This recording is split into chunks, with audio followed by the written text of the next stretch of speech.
Actually এই আলোচনাগুলো তো আমরা অনেক করেছি। আজকে যেহেতু এত বড় একটা ঘটনা এদের সময় ঘটেছে, সেজন্য আমি আলোচনাটাকে ফোকাস রাখবো যে সরকার কাঠামোর মধ্যে যে মারাত্মক দুর্বলতা রয়েছে এইটাকে রিয়েলাইজ করা দরকার। যে এটা কোনো সরকারকে দোষারোপ করার জন্য নয়, বরং এটা হয়ে আসছে যে বহু আগেই হয়তো মিনিস্ট্রি অফ ট্রান্সপোর্ট হওয়া দরকার ছিল, পাকিস্তান আমলেও ছিল, এখনও অন্য অনেক দেশে আছে।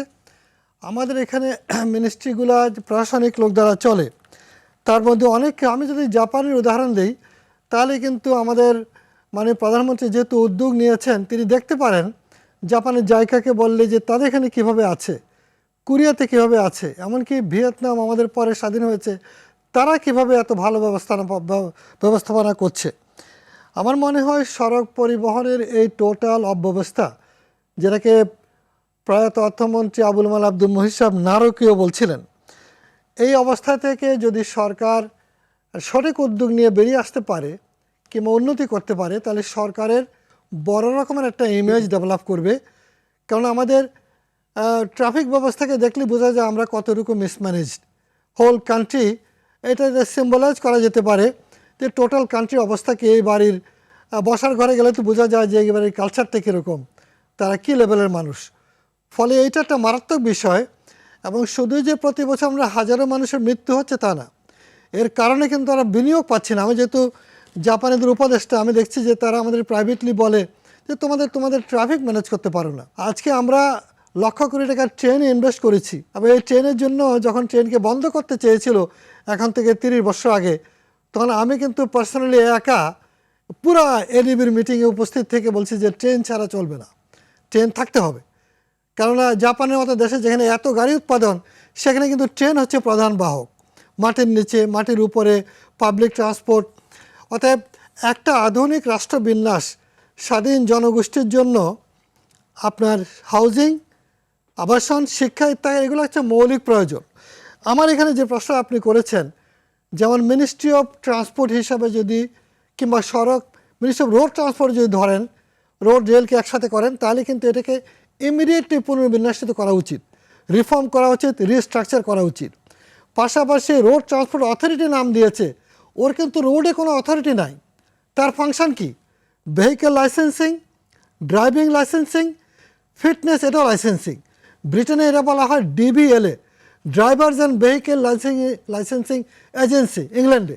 ওটাকে দেখে কিন্তু এখানে করছিল, কিন্তু যারা করেছে তারা কিন্তু ওই ভিশনটা নিতে পারে নাই, তারা একটু ন্যারো ভিশনে করেছে। তাদের চাকরির প্রমোশনের জন্য তখন এরকম কোনো ডিপার্টমেন্ট ছিল না, বহু আগে থেকে আমরা বলে এসছি। কিন্তু এখানে তারা এত কমফোর্টেবল আছে যে তারা র্যান্ড চেকিং করে, তাদের ছেলেমেয়েরা বাইরে পড়ে, এখানে মানুষ মারা গেল তাতে কি আসে যায়, এই তো কোনো জব দিয়ে নাই, কাউকে তো এখানে গিয়ে কোনো জব দিয়ে করতে হচ্ছে না। ফলে আমি মনে করি BRTA is not the right kind of agency. এটার নাম হতে পারতো মোটর ভেহিকেল লাইসেন্সিং এজেন্সি। সেই ক্ষেত্রে সেফটির জন্য আলাদা অ্যাপ্রোপ্রিয়েট একটা এজেন্সি দরকার ছিল। রোড সেফটি, যেখানে অ্যাক্সিডেন্ট হলো আর যাতে না হয় সেটা দেখতো ওই agency. Dhaka transport coordinating authority, যেটা, ওটাতে আমি অনেক মিটিংয়ে গিয়েছি। আমি তাদের সামনে চ্যালেঞ্জ করে বললাম যে আপনারা সরকারকে এত বড় একটা বিল্ডিং বানালেন, কেন জনগণের উপরে বসে বসে খাচ্ছেন, আপনাদের কাজ কি? তারা কিন্তু কোঅর্ডিনেশন নামে তেমন কোনো কাজই করতে পারছে না। তা বলছে আমরা কাজ না দিলে কি করব। ফলে এই জায়গায় কিন্তু এগুলোকে ঢেলে সাজিয়ে, আপনি ইংল্যান্ডের দিকে তাকান, ওখানে কিন্তু রোড সেফটি অথরিটি আলাদা আছে, আর ভেহিকেল লাইসেন্সিং এজেন্সি আলাদা, এবং ফিটনেসগুলো আউটসোর্সিং করা। আপনি ওয়ার্কশপগুলোকে লাইসেন্স দেওয়া হয়েছে, এগুলো করা হয়নি কেন? এখানে বিশাল ইকোনমি আছে, বিশাল এখানে চাঁদাবাজি আছে, প্রতিটা গাড়ি যায়, আপনি ওখানে পয়সা পাচ্ছেন। কিন্তু ইংল্যান্ডে আধুনিক তা না, কোনো লোক, আপনি কোনো অফিসারের কাছে যাবে না, একদম টোটালি নাই। কোনো অফিসার নেম কার্ড রাখতে পারে না যে আমি সরকারি চাকরি করি। অতএব আপনি তো আবিষ্কার করার দরকার নেই, আপনি চান কি না। আমি আজকের এই অনুষ্ঠানের মাধ্যমে বলতে চাই, আমার বয়স এখন 74, সরকার কি চায়? চাইলে কিন্তু উত্তর আছে। অর্থাৎ এত আলোচনার কিছু নাই, এটা আপনি দেখেই করা যেতে পারে। সরকার যদি চায়, জাতীয় জরুরি বিবেচনা করে, এখানে আমাদের যে একাডেমি আছে, আমাদের ফিল্ডে যারা আছে, আমাদের শ্রমিক প্রতিনিধি আছে, মালিক প্রতিনিধি, সবাই কিন্তু ভালো চায়। কিন্তু কিছু যারা এর বেনিফিশিয়ারি, যারা ওই যে ন্যাকেড অফিসিয়ালস, যারা বিদেশে তার ফ্যামিলি আছে, সে কিন্তু শোষণ করছে, তাদের দ্বারা কিন্তু আপনি কিছু পাবেন না। চীনের মতো কান্ট্রি এত বড় বিপ্লব করেছে, বিপ্লবের কারণে তারা আজকে আপনার আমার সামনে, তারা কিন্তু একটা গরিব দেশ থেকে পৃথিবীর টপে চলে গিয়েছে। আর আমরা এখন এখানে বসে বসে এখনও আমার সড়কের নিরাপত্তা আলোচনা করি। এটা সেম। আমার নিজের কাছে কিন্তু পরিচয় দিতে সেম লাগে। মনে হয় যদি তাড়াতাড়ি মরে যেতে পারতাম তাহলে ভালো হতো, এবং আমাদের এই হারামজাদাদের শাসন থেকে আমরা মুক্তি পেতাম, যারা এখানে জনগণের রক্ত শুষে খাচ্ছে, তাদের সন্তানদেরকে বাইরে পড়াচ্ছে, আর এখানে কোনো গভর্নেন্স দিচ্ছে না। It's a total governance failure, total governance failure, আর কিছুই বলা যাবে না।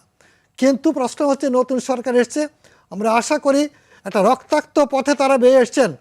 তাদেরকে মনে রাখতে হবে হাজারো তরুণরা প্রাণ দিয়েছে, এবং তাদের প্রতি যদি তাদের ন্যূনতম দায়বদ্ধ থাকে, নিজেকে তারা প্রশ্ন করুক তাদের কি করা উচিত, তাহলে উত্তর পাওয়া যাবে। জি, ধন্যবাদ আপনি।